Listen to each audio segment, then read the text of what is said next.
신명기 21장 범인을 알 수 없는 살인사건.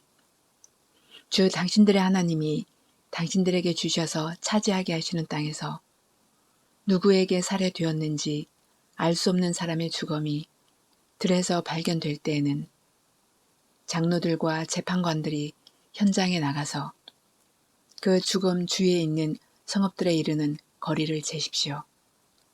그 주검에서 가장 가까운 성읍이 있을 터이니 그 성읍의 장로들은 아직 멍에를 메고 일한 적이 없는 암송아지 한 마리를 끌고 와서 물이 늘 흐르는 골짜기, 갈지도 심지도 않은 골짜기로 그 암송아지를 끌고 내려가 물가에서 암송아지의 목을 꺾어서 죽이십시오.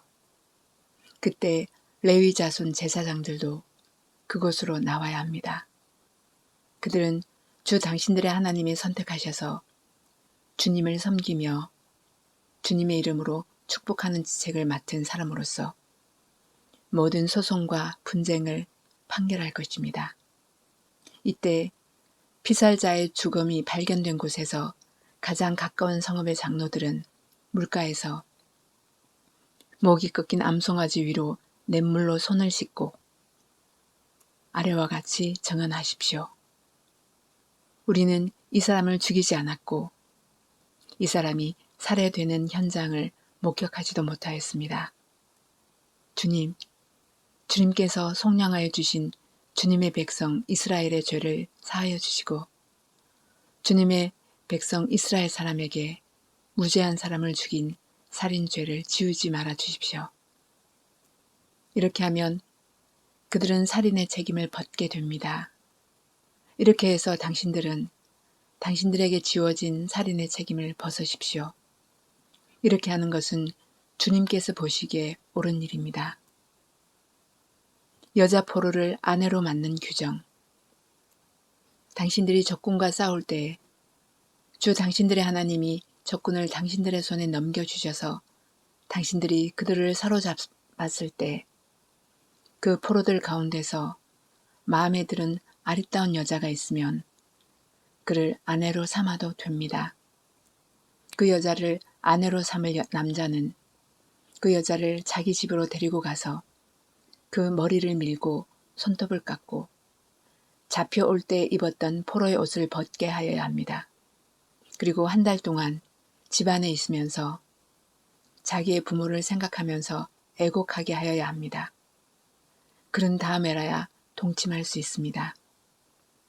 이렇게 하여 부부가 됩니다. 그 뒤에 그 여자가 더 이상 남편의 마음에 들지 않으면 그 여자의 마음대로 가게 하여야 합니다. 돈을 받고 팔아서는 안 됩니다. 남편이 그 여자를 욕보였으므로 종으로 팔아서는 안 됩니다. 맏아들의 상속권. 어떤 사람에게 두 아내가 있는데 한 사람은 사랑을 받고 다른 한 사람은 사랑을 받지 못하다가 사랑받는 아내와 사랑받지 못하는 아내가 다 같이 아들을 낳았는데 맏아들이 사랑받지 못하는 아내의 아들일 경우에 남편이 자기의 재산을 아들에게 물려주는 날에 사랑받지 못하는 아내에게서나 맏아들을 제쳐놓고 사랑받는 아내의 아들에게 장자권을 줄 수는 없습니다. 반드시 사랑받지 못하는 아내의 아들을 맏아들로 인정하고 자기의 모든 재산에서 두 몫을 그에게 주어야 합니다. 그 아들은 정력의 첫 열매이기 때문에 맏아들의 권리가 그에게 있는 것입니다. 불효자식에게 내리는 벌. 어떤 사람에게 아버지의 말이나 어머니의 말을 전혀 듣지 않고 반항만 하며 고집이 세어서 아무리 달려도 듣지 않는 아들이 있거든 그 부모는 그 아들을 붙잡아 그 성읍의 장로들이 있는 성문 위에 회관으로 데리고 가서 그 성읍의 장로들에게 우리의 아들이 반항만 하고 고집이 세어서 우리의 말을 전혀 듣지 않습니다. 방탕한 데다가 술만 마십니다. 하고 호소하십시오. 그러면 그 성읍의 모든 사람이 그를 돌로 쳐서 죽일 것입니다. 이렇게 하여서 당신들 가운데서 악을 뿌리 뽑아야 합니다.